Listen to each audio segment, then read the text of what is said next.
having kids at this age is just incredible because I get to live. Get to be a child again and get to have that inner just longing and peace and just harmony with everything. And I'm so aware of it. I think that's such a key point, to be aware of it. We go about life and we miss all these beautiful moments, and being able to see that and live through a child in that way. Our guest today is a lawyer by day and self-proclaimed creative by night. Her journey as an author began in 2019. The desire to write had been brewing for decades, and it was the passing of both her mother and mother-in-law in a short window of time that inspired her writing and healing journey. She joins us today to share her story with us, as well as her wonderful gift of artistic storytelling. Welcome to the show, author of the incredible new book, Imagine a World, Heather Lean. Thank you, Mike. Thank you so much for having me. I'm so happy to be here. I'm so happy to have you on. We connected a few years ago. We're going to share the story about the beautiful book you wrote then called Angel Grandma. I'm going to show some pictures of that and the beautiful artwork and share the story. But yeah, I've been wanting to have you on the show for 2 years, and it was one of those things like all I had to do is reach out to you and ask. Recently, we connected again with the new book coming out, and it just was a reminder to do it. So here we are. Thank you so much for being on the show. It worked out perfectly. Thank you so much for squeezing me in, for having me.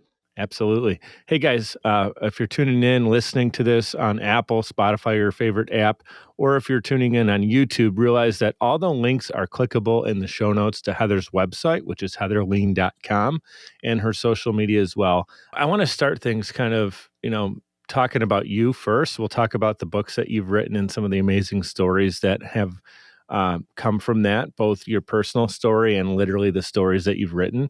And I just want to share this. I do believe you're incredible in many ways. I know you're a humble person, so I'm going to come out and say that. You're an amazing mother. I know that because I've seen you from afar with your children. You have 2 beautiful children that are keeping your schedule, busy and your heart overflowing with love. And also you have 7 hens that I recently learned you have, and 3 cats. I'm losing count. Yeah. 7 hens, 3 cats, a golden retriever named Bo that I kind of met off camera.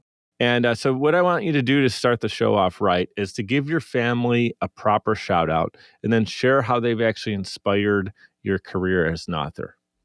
Oh, see, now I get so emotional when I talk about my family. So my daughter is Shay, she's 6, and my son Landon is 4. Shay's like they're both my miracle children. And, Shay's at that age now. She's very involved in everything that I do, and she's inspires me. She says things all the time that I'm just like, oh my God, that would be an amazing book. I write it down. I think children are, you have a daughter right around the same age. I think they're magic. I think, they hear things, they see things, they're aware of things that we as adults kind of forgot. We lost that. We had that as all children do, and then you get in the rut of paying bills and working and just making a living, and you lose that spark.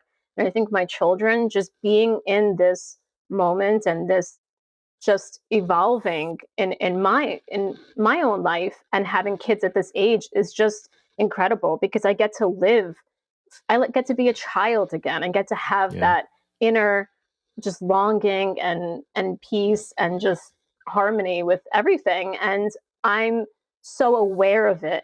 I think that's such a key point, to be aware of it. We go about life and we miss all these beautiful moments, and being able to see that and live through a child in that way. I mean, they're my blessings. They're everything to me. As a parent, I just want to add, that's well said, and it's beautiful. As a parent, a lot of times I'm focused on, what I can teach my daughter. I have a 7-year-old daughter, Isabel, that you know, of course. And the magic is that she teaches me things all the time, right? Reflectively in actions or ways that she thinks about things, and also inspires, like your children. You talked about how they inspire you. So you're never going to be short on content. Right. And as they grow, the stories are different. You're going to have some things that I'm not looking forward to when my daughter's 12, 13, 14, and those conversations start to change. but I intend on continuing to grow our friendship and our relationship together. So those moments will be close, so it wouldn't be like difficult. So, but that's beautiful. So you have the inspiration of your children. And also, can you share? I want to get into the book Angel Grandma and kind of the inspiration, if you can share the inspiration behind it. We talked about in the bio, for decades, you've been wanting to become an author, but there was a moment that kind of pushed you forward. Can you share that? Yeah. So you almost forget about it because you're just, you take one path, and I pursued law, and I'm doing all this. And then, going back and seeing it later, I found all these little things as a kid. I love to write. Like I got remarks from teachers like, wow, this is so creative. What an imagination. And somewhere along the line, I just thought, you're that inner other voice comes in and says, you're not smart enough, you're not good enough, you're not this, you're not all those, you're not enough. And I just didn't think I was any good. So I tabled that for probably 30 years. I'm 41 years old. I mean, a long time. And then I lost my mom in 2019 to early onset Alzheimer's. And my mother in law, um, shortly thereafter. And so it was just, I had young children at that time, and they were babies. Um, and after having the pity party, and after having the, woe's me, and just being depressed and everything, I really saw it on my journey. And I do, with all my heart, believe my mom is still on it with me. I felt that. I've seen synchronicities. I just opened up that door because I was seeking, spiritual peace. I was seeking anything that would give me some relief, because I didn't want to live in that pity party anymore. I didn't want to wallow in that misery. And no one wants to be around you when you're that. I found that, it's like, you know, people want to be around uplifting people. And it's like, well, how do I get to that point? Because I don't have a mom. I don't have any help. It's like there's days when I just don't even have a break, and everyone has their mother. And now Mother's Day is right around the corner, and instead of being depressed now, I celebrate my mom every day. And so when I got to that point, I was in a grief at the time, and I had written a poem for my children and for myself about how Angel Grandma, your grandma, my mom, is always with us. And my husband saw it, and he's like, "This is beautiful. You should make this into a children's book." I was like, "Oh, I don't know." It's not, I mean, the grief books are kind of hard to write for children. I did think that there was a niche for it, because when I was looking for books for my kids, everything was kind of sad, and it's okay to be sad. And I'm like, I wanted to uplift, because I felt that her spirit, and both my mother-in-law and my mother are still with me. I mean, I close my eyes, I see my mom, I feel my mom. Like I know that there's that energy that is still with me, that love is, it doesn't die, it's still always with you. And I wanted to communicate that in a way that was uplifting for children who might have gone through, and they're going through a hard time. I want to thank you because you actually sent a copy of this book when it was first released. And it's one of my favorite books that we have in our collection, Isabella and I, because of how special it is, and the meaning behind it. It's not, you know, just a silly, goofy book. Some of those are fun too, but this is, it's like a really powerful book. And my entire family, when I showed them, they were just blown away with the artwork and the story. It's so well written and well done. And it's a heavy topic, like I said, the loss of a loved one. I just want to share a quick side note with you. So when we received that book, Isabel at the time was about 4 or 5 years old. She was a little bit young to fully understand, you know, what everything in it meant. I think she understood it a little bit, but at that point she hadn't lost a family member or even a pet, right? When she was 4. But since that time, she's lost her great grandma, which is my grandma. Her grandfather, which is my dad, passed away in 2020. Both of them passed away within 6 months. So I feel your pain when you talk about losing two loved ones in a short period of time. And then also her grandma's Mimi, her dog passed away. that the family dog for like 15 years. And then also her cat passed away, which was my cat that I had with her mother, passed away. So she's actually dealt with a lot of loss. And so now, I'm kind of embarrassed to say that we haven't brought the book back out because when I moved, it kind of got shuffled in the mix. But I know we still have it. It's in her collection, and now she's 7, so I feel like she's ready for this story now. And when I have her next, which is going to be in a few days, we're going to read this book and talk about the importance of of understanding what loss is, and then not like you said, just accepting it, but how do we move forward?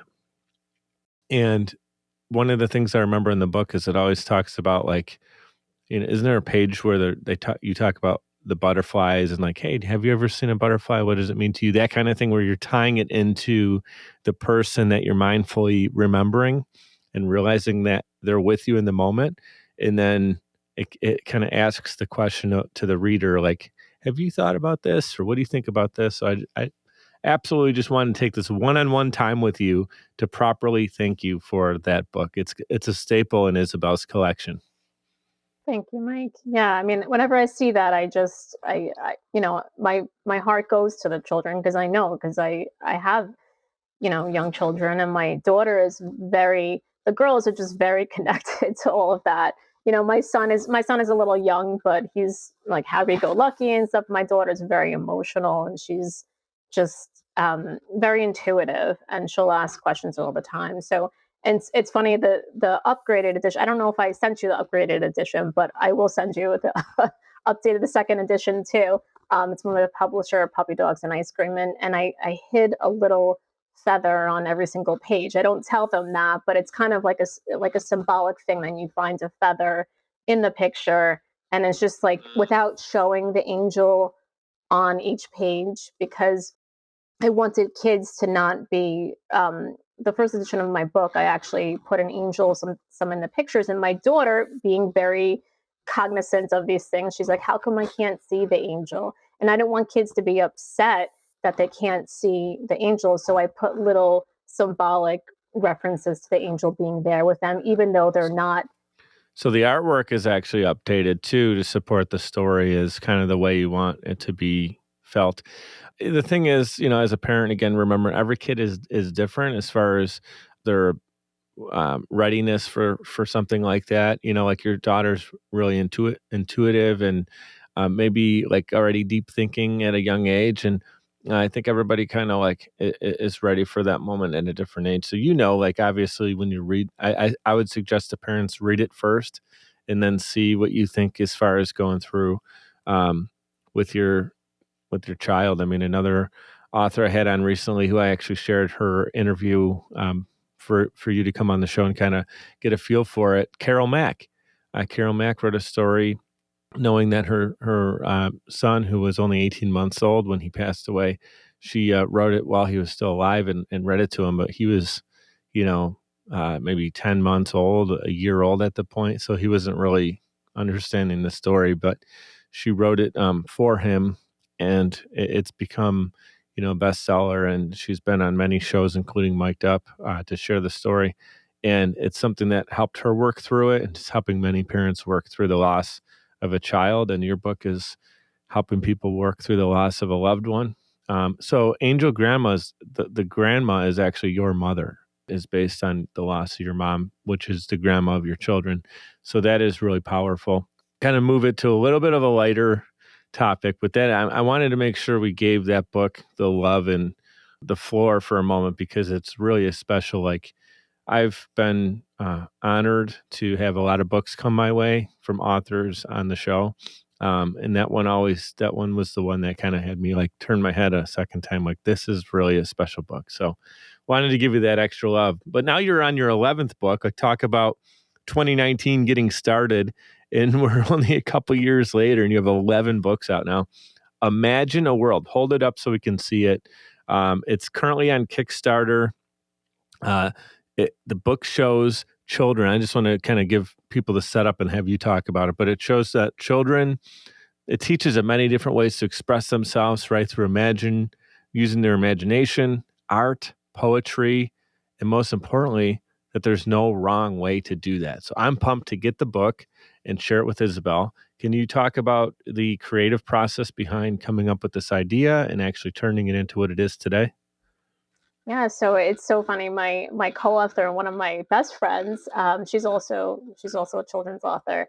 She had come to me with this idea, and I'm always open. I'm so open now. I'm just like, yeah, that sounds like a great idea. And she's like, I think I want to get people from all over the world to just, draw an illustration. I was like, that sounds complicated. Like, I have a lot on my plate. I don't know if I want. She's like, I know. It's why I came to you because I can't do it myself either, and I would love to get together and we'll do this and we'll figure it out. I was like, all right, let's give it a shot. So, So she was set on having multiple artists, not only one illustrator. Is that something you've ever done before? I haven't really heard of that before. That's pretty cool. So, and here's the thing, guys. They didn't go to like 2 illustrators. You went from 1 to 26, which is really cool. 26.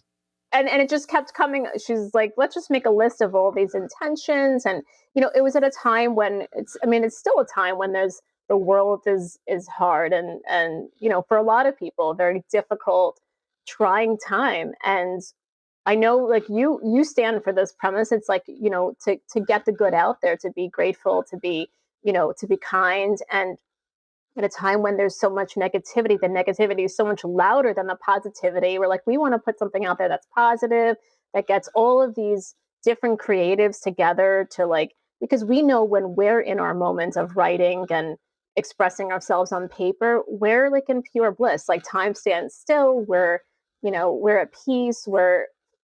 Everyone has that creative spark, right? And it's like, when you're, whatever it is, I mean, it could be cooking, it could be singing, it could be art. And we saw our kids too, how engulfed they get in their art and creating things. So it was a wonderful thing where we had all these intentions, like freedom and kindness and innovation. And we're like, let's just give them this page of intent, let them pick whatever they want, let them draw it. Which now, we didn't even give them any direction, which uneasy for me, because I'm just like, I have no control. I just like surrender control to them to do whatever they wanted to do. And then when we got the illustrations back, it was like we were in an art gallery. We sat down and we wrote each page, each stanza based upon what they drew.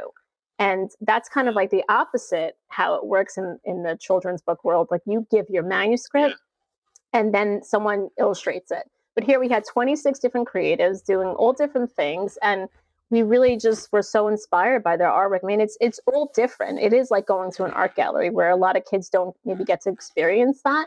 But we have, acrylic paints, we have watercolor, we have pencil art. I mean, everything, all different ways that a child can look at it and be like, what's your favorite illustration? Like, Oh, that's really cool. Yeah, the different ways to create art too are displayed.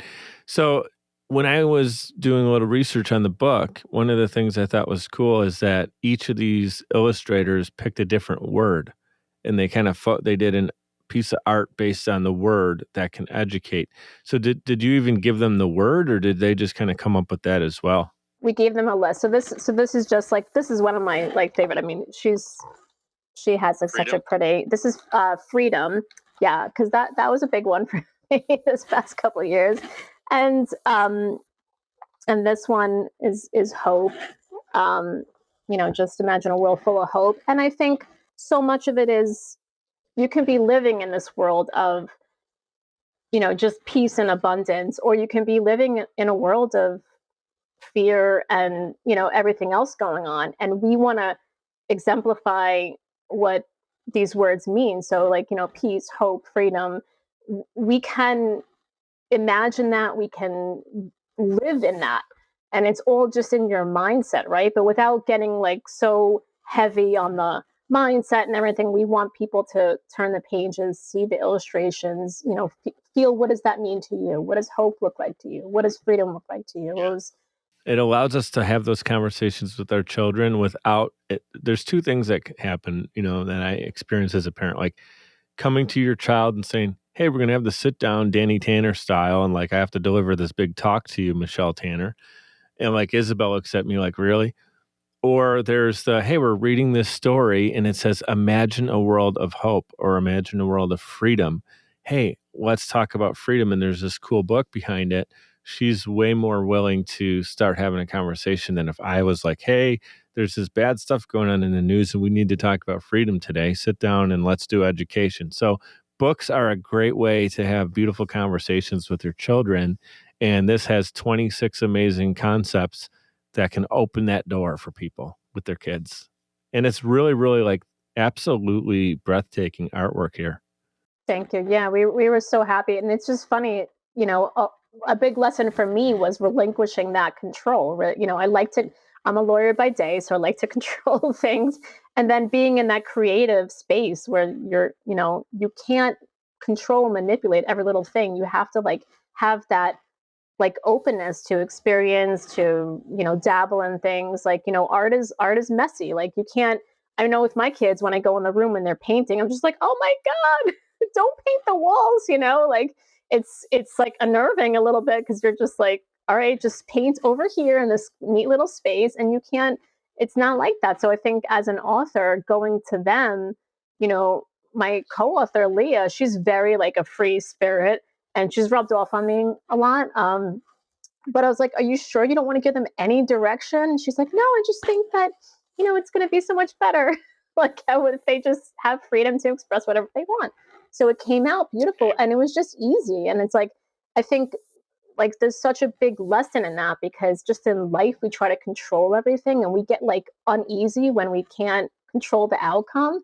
And it's like, there's such a power in just surrendering control to that and letting the universe. I mean, I'm a little You and me are very similar like that. No, there's a huge lesson in that. Like the easy thing would have been one illustrator. You've done it before. You've done 10 other books that way, and they're all beautiful. So it's not like they didn't look good. So it was like, is there really a need to do this? And your friend is thinking like this big, wild, crazy idea, which is fun.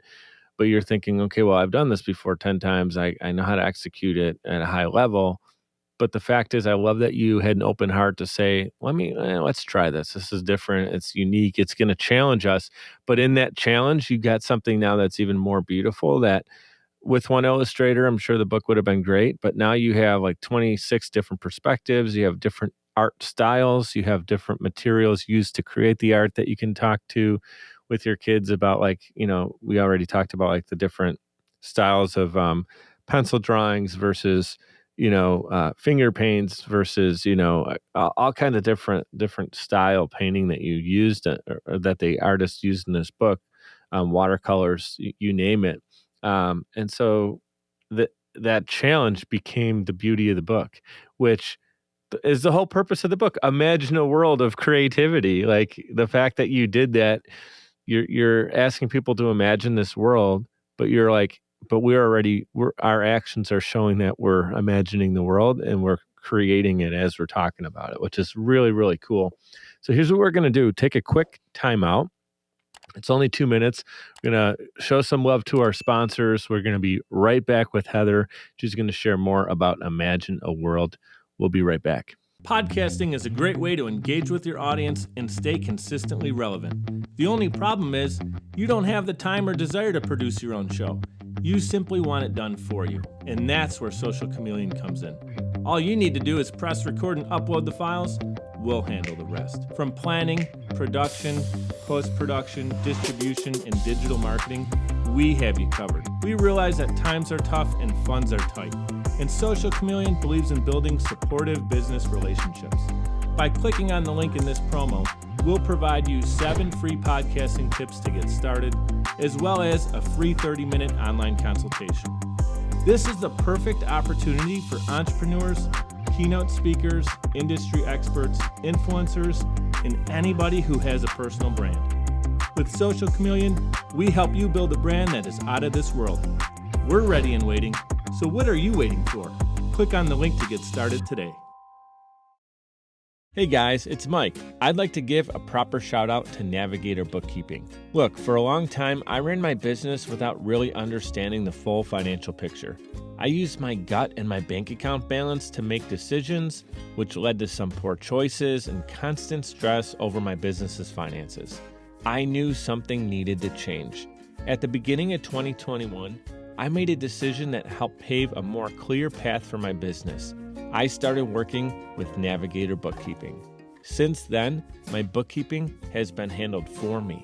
I now understand the full financial story of my business, making important financial decisions much easier now, and it helps me plan for where my business is going. I highly recommend giving Navigator Bookkeeping an opportunity to help your business. Check them out at navigatingyourbooks.com. Again, that's navigatingyourbooks.com. It's time to know the full financial story of your business. All right, we're back in action with Heather Lean. And a reminder, guys, again, if you're tuning in on YouTube or listening in on Apple, Spotify, or your favorite apps, you can connect with Heather on her website. It's heatherlean.com. And also all of her social media, it's clickable in the show notes. So thank you guys for tuning in, being with us today. I hope you're enjoying the conversation as much as I am. We're going to pick it right up. Talk about Imagine a World. It's the new book that's out. There's the Kickstarter behind it that you can support. Heather, if you can tell us a little bit about the different versions of the book and different things that people can kind of unlock through Kickstarter, how much you want to share, please share that with us. And then also kind of the part two is there's also this meditation that I caught last night when I was getting prepared for this conversation. Talk about the Imagine a World meditation as well. Yeah, so it's so cool. My co-author and I, Leah, we're just like constantly, we're like two kids. We're constantly coming up with ideas. I'm like, oh, wouldn't it be so cool to like have, because I'm a big proponent of meditating and listening every night. It's like, it'd be so cool if we can make a meditation for the kids so they can get into that zone and tap into that zone. So we're kind of like, we're doing so many things. So the Kickstarter is basically, it's not a donation, it's a crowdfunding, it's a pre-order for the book. And when the Kickstarter ends, you can still go on that page and, and pre-order the book, and it still will get you the book. So the link will still be there. And as far as the different options, there's the hardcover book, and we're doing dust covers. We're trying to do a double dust cover and put like a secret game behind there. I mean, we're just doing all these, like, we're literally a kid in a candy shop. Like, oh, what more can we do? So we did a meditation based upon a few of the illustrations in the book. And it's like a calming thing. It's a mindfulness. It's really, my favorite part is the end when one of the illustrations is there's actually the I can just show a really quick picture, but this is one of the illustrators, and actually all the little stars he made were places he was in foster care, and his illustrations are so moving that his childhood was a difficult one, and he put on the plots of all the different places that he visited. So like the illustrations are just beautiful, and there's so much meaning behind it. So when we did the meditation, we're like, oh, we'll incorporate some of these illustrations into the meditation, so the kids reading the book can like hear it. And we're giving that to all the backers. Whoever buys a book, we're going to give them the meditation. It's a downloadable MP3. Isn't there like a big kind of like fold out that it's not colored in, so it's basically black and white? Yeah, we did that too. So that's it's the Imaginal world map. So you can print it on a small piece of paper or however big you have, but we actually printed it at this is where like all the juices go start flowing. We printed it at Staples, I think FedEx Kinko's, and you can get it on an architectural size print, which is 24 by 36. So it's $4, and you get like this huge, So it comes with a download, and then you just would bring that download to one of the print shops. We upload that to FedEx Kinko's, and that's just the cheapest way, because otherwise, for a giant poster, you'd probably pay like $20, $30 to have it delivered to you. So you can get it for $4 or $5, and your kid can draw on this big, full-size scale map. Yeah, Shay loved doing it. Yeah, it's cool. I was listening to a little bit of the meditation last night before I went to bed, and it definitely helped me get in the zone of just being at peace. So it was really well done. Like, you guys didn't cut a corner with any of that. That's the beauty of it all, because, the whole thing is being like that inner child. Once you find something you love and you think about it all, it just comes into your head. You get ideas all the time. And it's really tapping into that and not, and listening to it. Write it down. If you can't, there's so many times that ideas would pop in my head and I didn't write it down. I was like, what was that? And it was something so simple, I couldn't think of it. So when anything, I just feel like that's like, source, like kind of giving you like a little pat on the back, like, here you go. Here's another idea, make sure you use it. I use the notes on my iPhone all the time. Like I'll be in the grocery store and an idea for either a song or a client or a new podcast. I'm like, I got to write that. I got to get that in the notes. I know my brother, he's a stand-up comedian. He always has an actual pad of paper in his back pocket to write out like when a joke happens. Like you got to be ready for that stuff. So that's really cool. What I'd love you to do is talk to anyone in the audience that's interested in putting together a book. Maybe it's a children's book, doesn't have to be, and go in the two different routes of either self-publishing or what benefits you feel there is in finding a publisher to do it. Talk about getting started with all that. Yeah. So, I mean, the most important thing, obviously, is to when you have the idea, if you've written the book or you're thinking about it, just go ahead and take pen to paper, because there is something magic about just sitting down and just allowing anything to flow. Once you've written the book, there is two paths. You can self-publish or you can go the regular publishing route. Now, with children's books or just any probably regular publishing company, I think nowadays you have to find an agent first. So you'd have to query agents, and there's a whole thing on how to do that. You need to look up specific agents looking open to queries, what they're looking for, what their specs are, and kind of what category they're in. And then you just have to start. I haven't done that. I haven't gone that route. I think I might at some point. I self-published, Angel Grandma, and then it wound up getting picked up by Puppy Dogs and Ice Cream, which is my publishing company. And I published 7 books through them. And then I self-published 4 books. So you've actually done both. I mean, you're a perfect person to ask that question to. So this latest one, did you guys self-publish, or this one actually you did go through a publisher? Yeah, so we originally were going to go through Puppy Dogs and Ice Cream, which was our publisher, and then it just kind of, we changed the cover, we changed so many things, and then they grew so fast, so they're like, we're not taking more submissions at this time because they have so many. But yeah, we decided, like, the great thing about Kickstarter and a crowdfunding platform is it pushes you to do all the work. You have to reach out to people. You have to, get excitement. You have to share. You have to do all the uncomfortable things, which I hate doing. I hate messaging people, be like, buy my book. It's the hard part of it. But there is such a space for funny books and, books about dragons and this and that. And my kids love those books. But, the purpose in this book really is to open up, kids' imagination and just encourage that and say that there's no wrong way. As far as publishing, self-publishing, going through a traditional publisher, you have to realize that when you obviously go through a traditional publisher, you're not in control anymore, which is sometimes a good thing of the marketing. And, you want to give free books to certain people.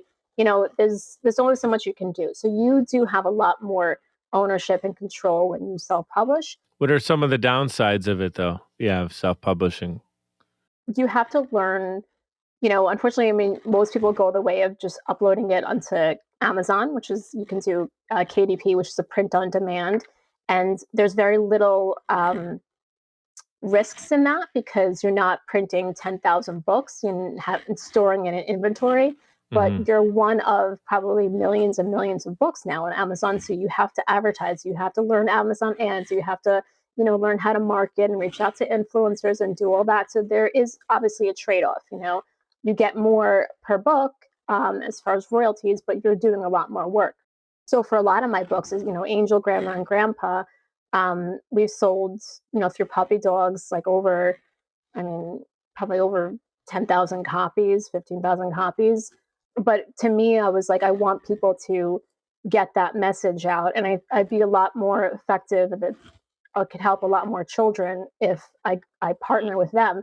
And so I did. I'm very happy with working with them, and now I am trying to do the self-publishing route for a few of my books and just see where it goes, you know.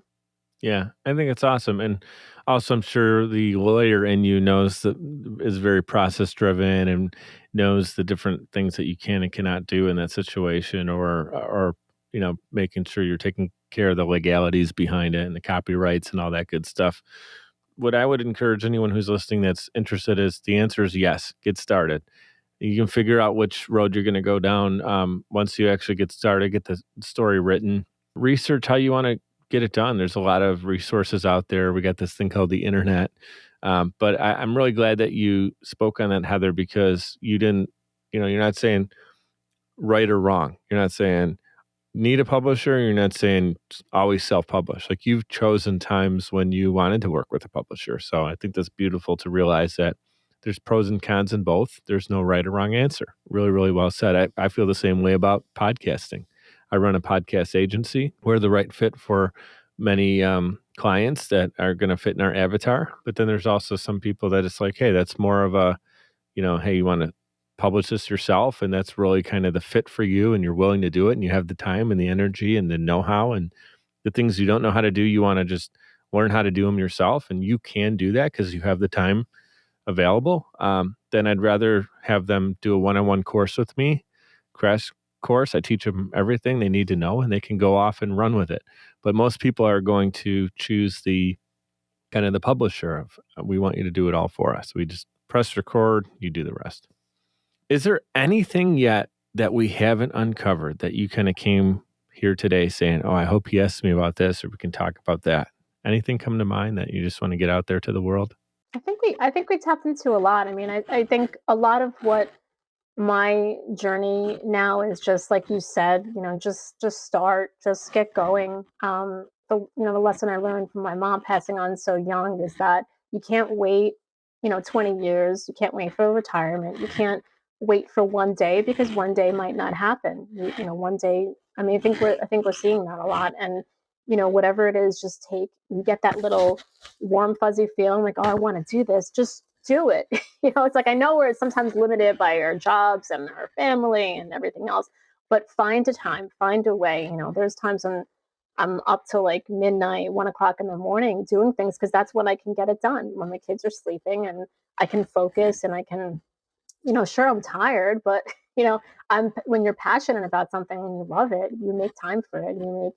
You create the space. And I think what's so important now, more than ever, a lot of us are being pushed to do something that we love, and to kind of, create that path. And I would encourage anybody who feels something, that they've wanted to do, to just do it. Just start. Yeah. And that's really, really well said and beautiful. I just saw a quote. I think it was by Rock, the wrestler, actor, just doing so much. And I believe it was him. And he talked about, if you're in a situation, you're taking care of your family, you're working that 9 to 5, that's perfectly fine. You're doing what you need to do.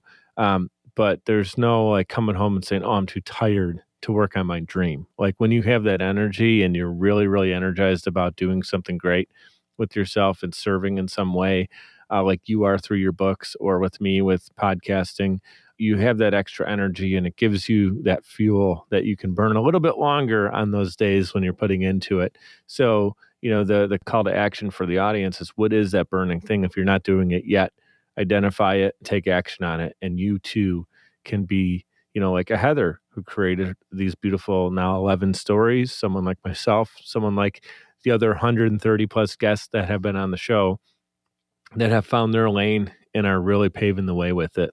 Now, since you are actually an author, I want you to think about this, but kind of like the hypothetical in this question is, so you're the author and protagonist now also in your own life story, and you get to write the ending. So God willing that you continue to live a long, prosperous life, you're looking back and you're reflecting on it.